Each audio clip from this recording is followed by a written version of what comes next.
Hare Krishna. So we continue to read the 10th canto of Srimad Bhagavatam, and we read it in a following format. We read a chapter of Krishna book, which is a summary study of Srimad Bhagavatam made by Srila Prabhupada. Then, of course, we read Srimad Bhagavatam with Srila Prabhupada's purport and the commentaries by the other acharyas. Then, whenever it's appropriate, we read Ananda Vrindavan Champo and Gopal Champo. So we are now on the first chapter of Krishna book, appearance of Lord Krishna, and we continue. We started the chapter yesterday. We haven't finished it, and we'll continue. So basically, the chapter starts. So yeah, another thing which I do, I'll try to summarize what we were reading so far, or at least the latest latest few sessions, so there's a frame of reference who just tunes in and doesn't want to go and listen or look the previous videos. So we basically situation is that Mother Bhumi, overburdened with a military strength, she goes to Brahma goes on the shore of Milk Ocean, and he communicates through meditation with Kshirodakashaya Vishnu, and he gets the message, and Krishna says that please ask all the demigods to come and appear before me, and I will appear in due time in the family of Yadus, and they should also appear in Yadus to assist me in my pastimes and in my mission. And then we're switching to the situation where Vasudeva and Devaki, who is the cousin sister of Kamsa, she's getting married to Vasudeva, the son of Shurasena. She's the daughter of Devaka, who is the brother of Ugrasena, who is the father of the Bhoja dynasty, who is the father of Kamsa. So they cousins, right? Devaki and Kamsa.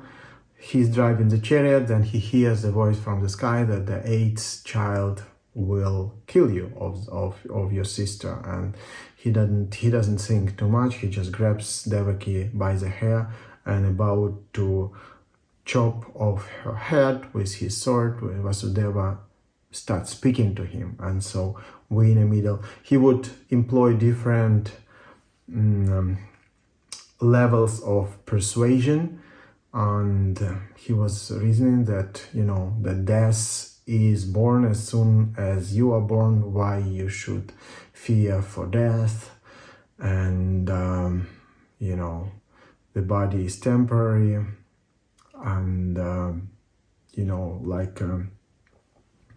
like somebody puts his leg on the ground and then takes it off to once one leg firmly stands, then gets another leg on, and so like this we are changing body. Sorry, again, so when the leg one firmly on the ground, only then the second leg actually takes off the ground. And in the commentaries in Srimad Bhagavatam, we see that it's described that our body already ready before we leave the body. It's an interesting point, and I think the acharyas, Vishwanath Chakravarti Thakur in particular, will elaborate on it, but we will get to this in more depth once we are reading the Bhagavatam and the commentaries of the acharyas. Anyway, so let's pick up where we left off. Om Namo Bhagavate Vasudevaya. Om Namo Bhagavate Vasudevaya. Om Namo Bhagavate Vasudevaya. Om Agyanatimirandasya Gyananjana Shalakaya Chakshuranmiritam Yena Tasmai Shri Gurave Namaha. Shri Chaitanya Manobhishtam Stapitam Yena Bhutale Swayam Rupa Kadamahyam Dadati Svapadantikam Namo Vishnupada Krishna Prishtaya Bhutale Srimati Bhaktivedanta Swami Niti Namine Namaste Saraswate Devi Gauravani Pracharine Nirvishesha Shunyavadi Pashyati Adeshatarine Jai Shri Krishna Chaitanya Prabhu Nityananda Shri Advaita Gadadhara Shri Vasadi Gaura Bhakta Vrinda Hare Krishna Krishna Krishna Hare Hare Hare Rama Rama Rama Hare Hare. Okay, we continue with the first chapter of Krishna book now. Vasudeva thus requested Kamsa not to be envious of his newly married sister. One should not be envious of anyone, because envy is the cause of fear both in this world and in the next. When one is before Yamaraj, the Lord of punishment after death. The envy is the cause of fear both in this life and the next, when one is before Yamaraj, the Lord of punishment and death. One should not be envious of anyone, right?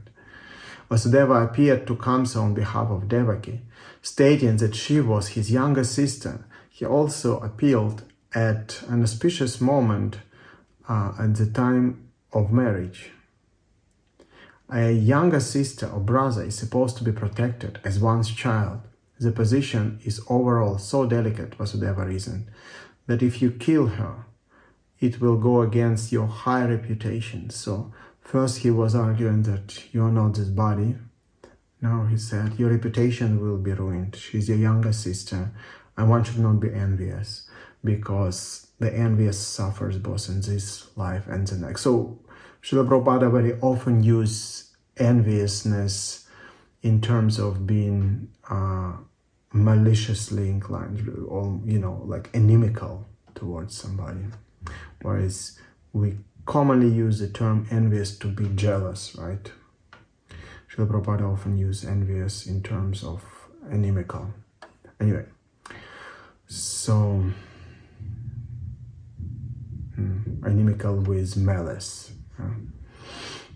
In this way, Vasudeva tried to pacify Kamsa by good instruction as well as by philosophical discrimination. But Kamsa was not to be pacified because his association was demoniac. Because of his demoniac association, he was a demon, although born in a very high royal family. A demon never cares for any good instruction. He is just like a determined thief. One can give him moral instruction, but if it will not be effective. Similarly, those who are demoniac or theistic by nature can hardly assimilate any good instruction, however authorized it may be. There is a difference between demigods and demons. Those who can accept good instruction and try to live their lives in that way are called demigods, and those who are unable to take such good instructions are called demons. So Kamsa was demoniac because he had demoniac association, though he was born in a good family. Of course, we know even the time of his birth there was some inauspicious signs, and he was destined to be who he was to be.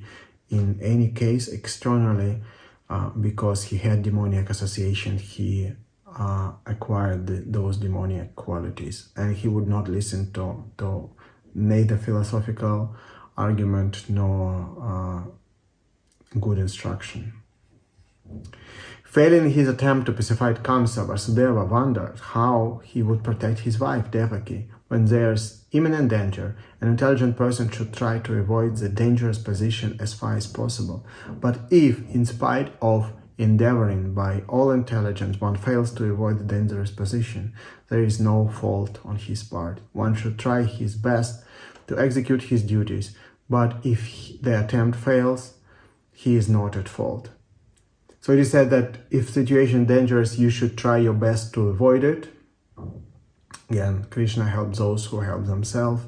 Of course, we know the example of Draupadi, who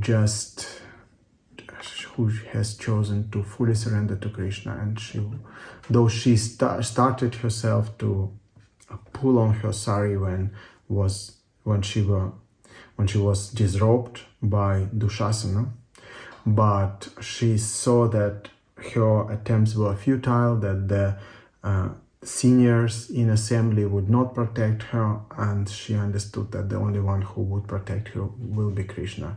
So this situation Of course, Vasudeva, he tries his best, but he depending on the Lord, who will appear as his son, to give him proper intelligence and guidance to remedy the situation.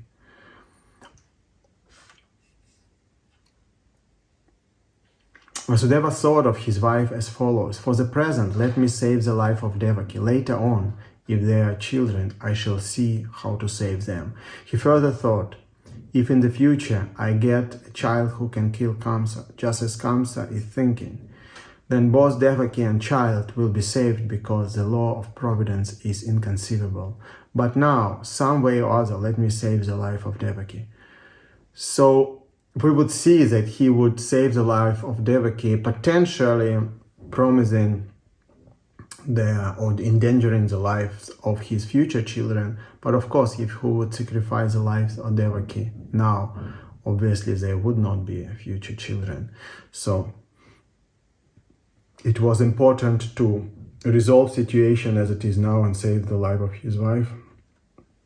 And then in future he would endeavor and see if he can save his children as well. So that was the idea of his thinking. No? There is no certainty how the living entity contacts a certain type of body, just there is no certainty how blazing fire comes in contact with a certain type of wood in the forest.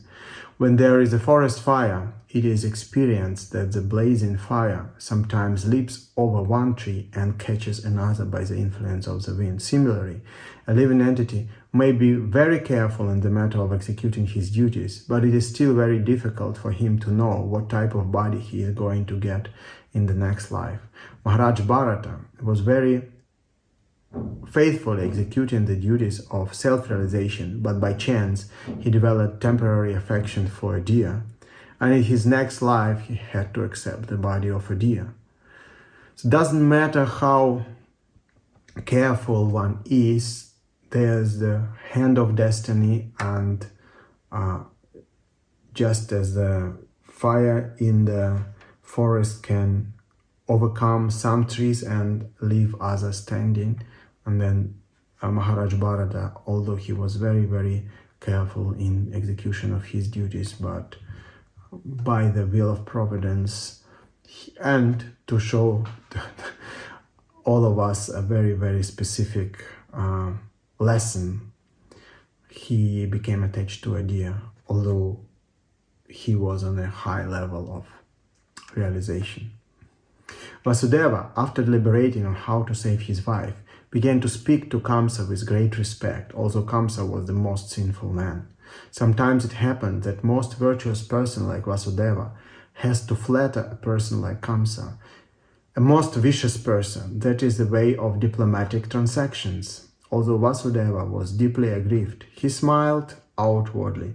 He addressed the shameless Kamsa in that way because he was so atrocious. Vasudeva said to him. So you see, for the sake of saving his wife's life, he was applying different methods, and he knew he most probably was not in a position to fight Kamsa at this point. Otherwise, I assume he would start fighting with him. So he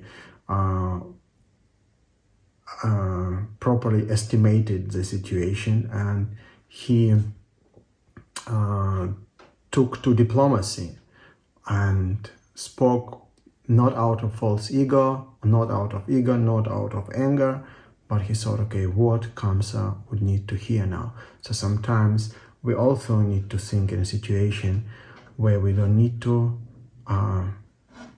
express anger, or we'll see that it doesn't bring anything. Sometimes we need to swallow our pride and see how we can communicate with the other party in order to benefit the situation or others, or maybe protect others. Vasudeva said to Kamsa, "My dear brother-in-law, please consider that you have no danger from your sister. You are awaiting some danger because you have heard a prophetic voice in the sky. But the danger is to come from the sons of your sister, who are not present now. And who knows? There may or may not be sons in the future. Consider all of this. You are safe for the present. Nor is there cause of fear from your sister. If there are any sons born of her, I promise that I shall present all of them to you for necessary action. So that's what Vasudeva did, right? He know I need to protect the life of Devaki right now, and because the danger is coming from the son, I would promise to give my sons to Kamsa. And he, though it was on the 8th son, which was predicted to kill Kamsa, Vasudeva went as far as he said, all the sons I will give to you, right?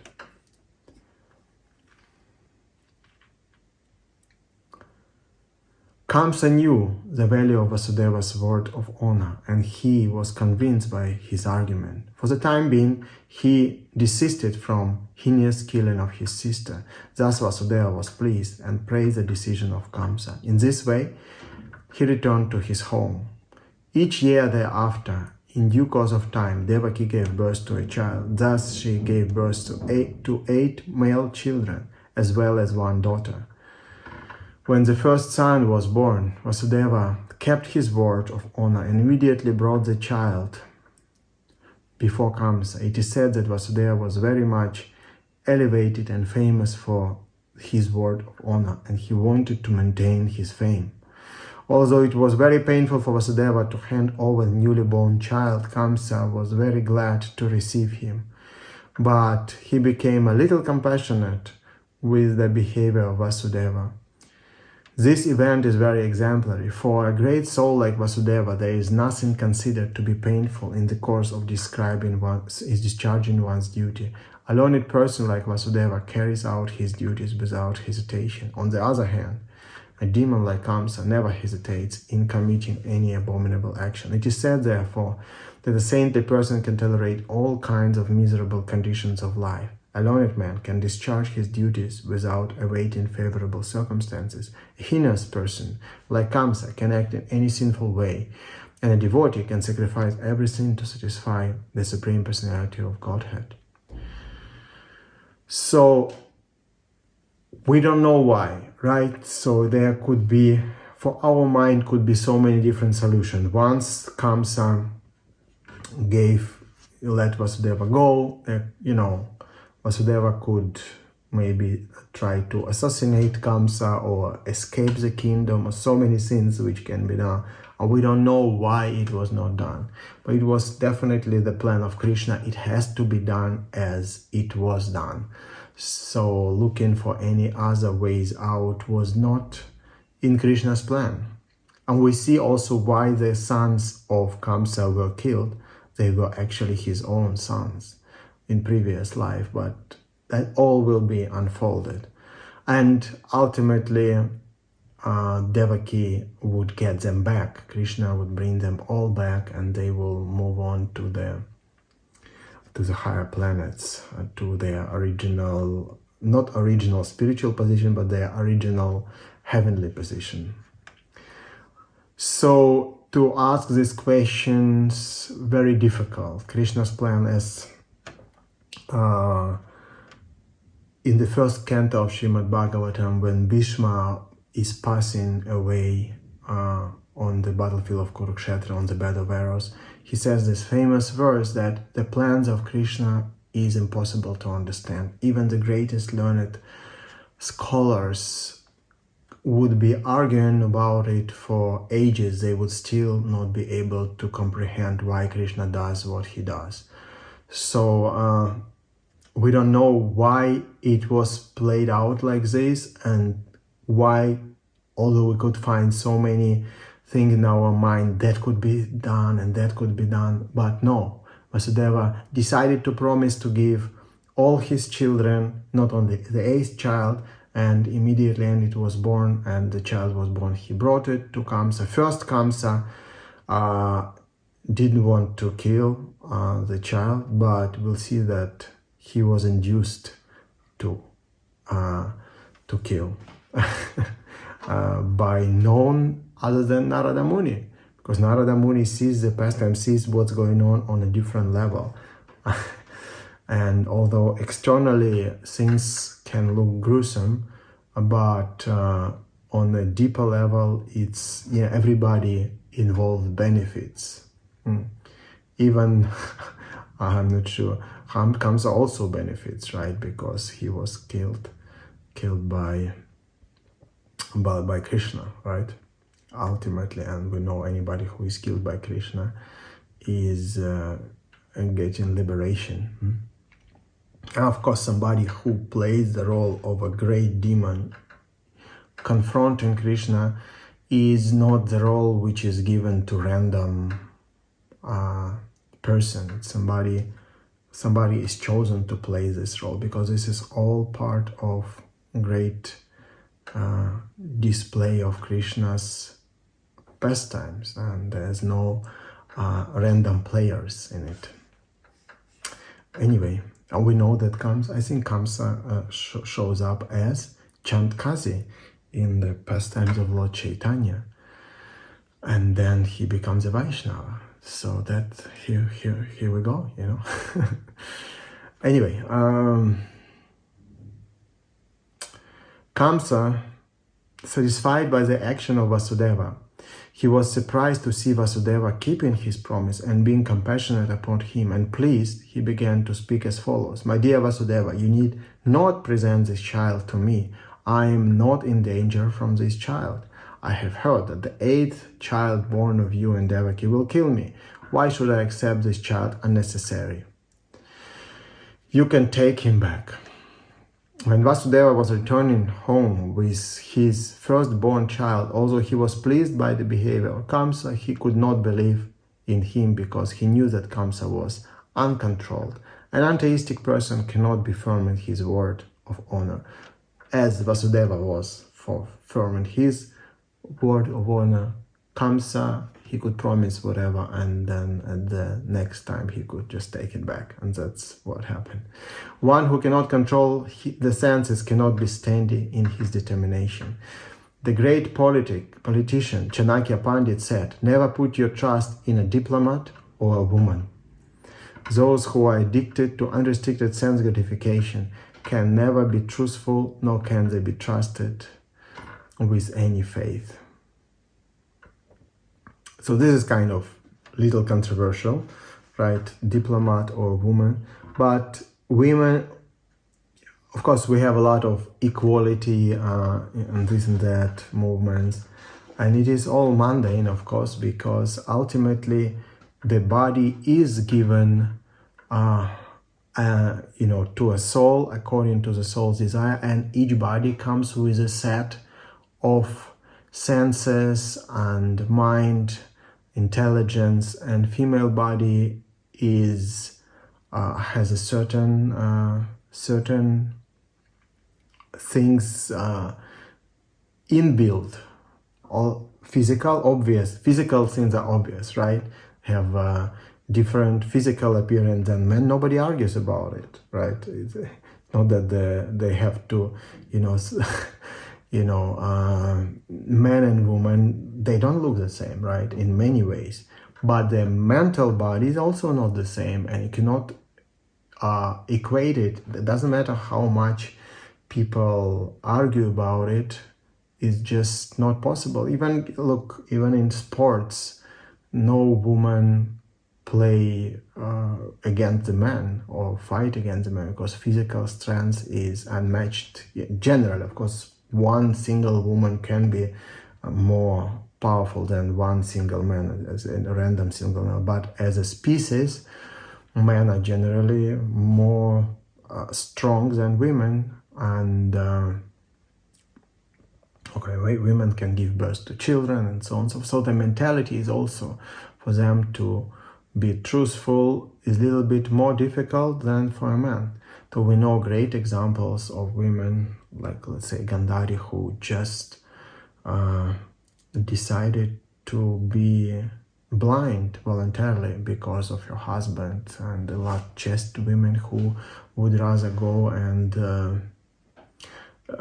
end their lives in a fire when their husband, when he died and was burned, they would voluntarily enter the fire.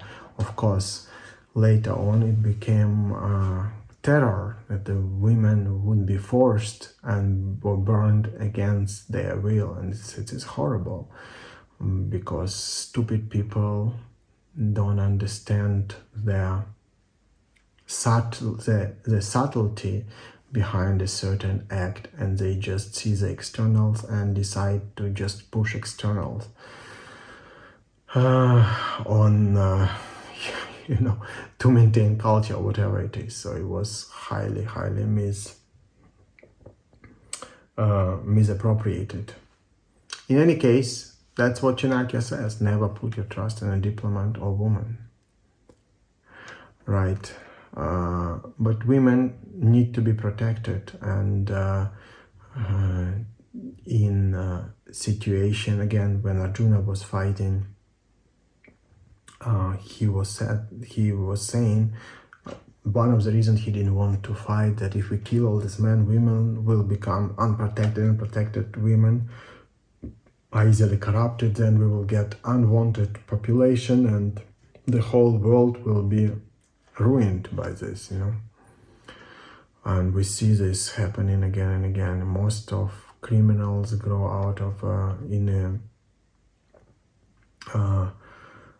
a household where only single mothers are there. So that's where lack of male role models and just the man at home is very often very detrimental for development of a child, especially male child. Anyway, so let's not dwell on this topic anymore. Well, we see Srila Prabhupada bring it up, and as often as he bring it up, because it's in scriptures, it's a saying by the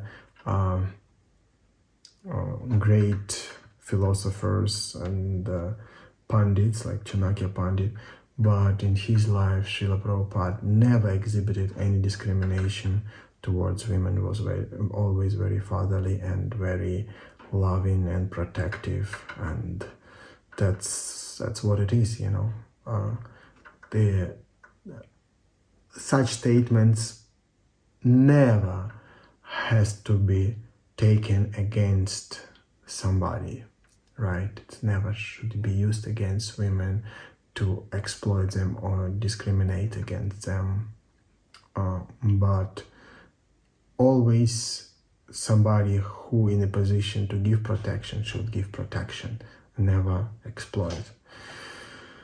Okay, anyway, continuing. At that time, the great sage Narada came to Kamsa. He was informed of Kamsa's becoming compassionate to Vasudeva and returning his firstborn child. Narada was very eager to accelerate the descent of Lord Krishna as soon as possible.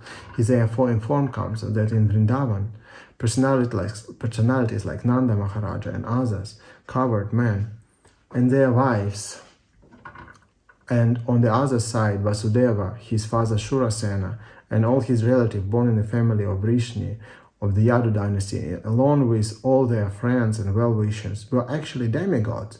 Narada warned Kamsa to be careful of them, since Kamsa and his friends and advisors were all demons. Demons are always afraid of demigods.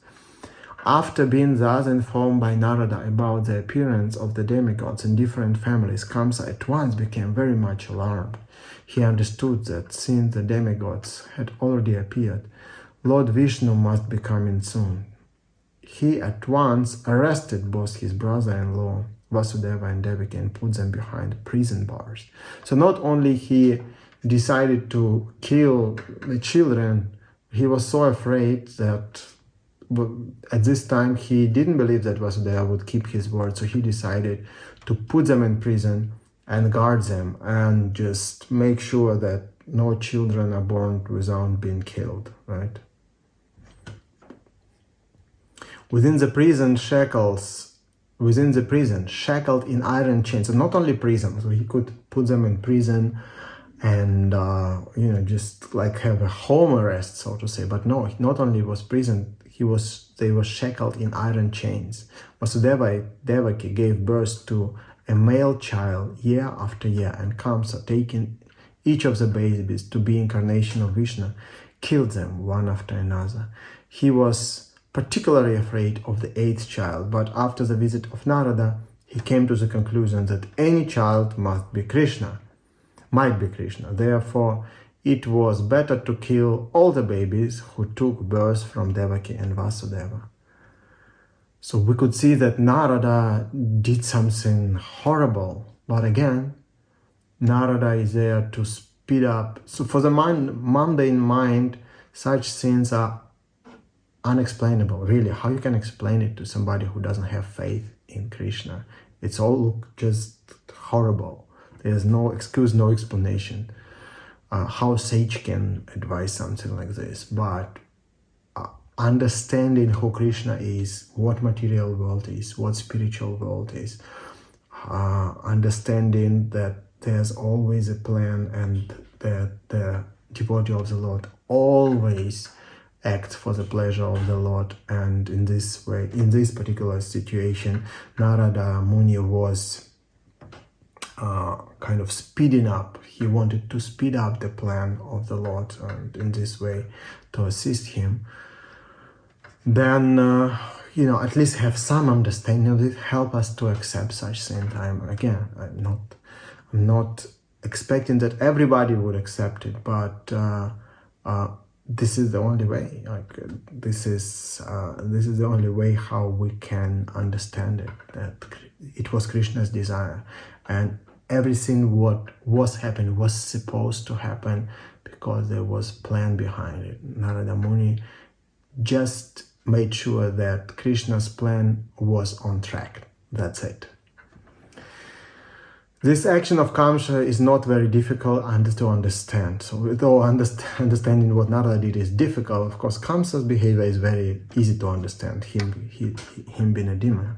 This action of Kamsa is not very difficult to understand. In the history of the world, there are many instances in the history of the world of persons in the royal order who have killed their father, brother, or the whole family and friends for satisfaction of their ambitions. There is nothing astonishing about this. For members of the demoniac, greedy royal order can kill anyone for their nefarious ambitions. Kamsa was made aware of his previous birth by the grace of Narada. He learned that in his previous birth he had been a demon of the name Kalanemi that had been killed by Vishnu. Having now taken his birth in the Bhoja family, he decided to become the deadly enemy of the Yadu dynasty. Krishna was going to take birth in that family, and Kamsa was very much afraid that he would be killed by Krishna, just as he had been killed in his last birth. He first of all imprisoned his father, Ugrasena, because he was the chief king among the Yadu, Bhoja, and Andaka dynasties, and he also occupied the kingdom of Shurasena, Vasudeva's father. He declared himself the king of all such places. That's the Bhaktivedanta purport of the first chapter of Krishna, the advent of Lord Krishna. So we finish the first chapter, and tomorrow we start the first chapter of Srimad Bhagavatam, which absolutely goes through the same events, and it will be repetition of what we read, but also many different details we'll see. So now we had a kind of a smooth picture of the events, and then reading Bhagavatam we dive deep and understanding more in details what happened and how and why and so on and so forth. Okay, so that would be it for today. Logical conclusion of our podcast today.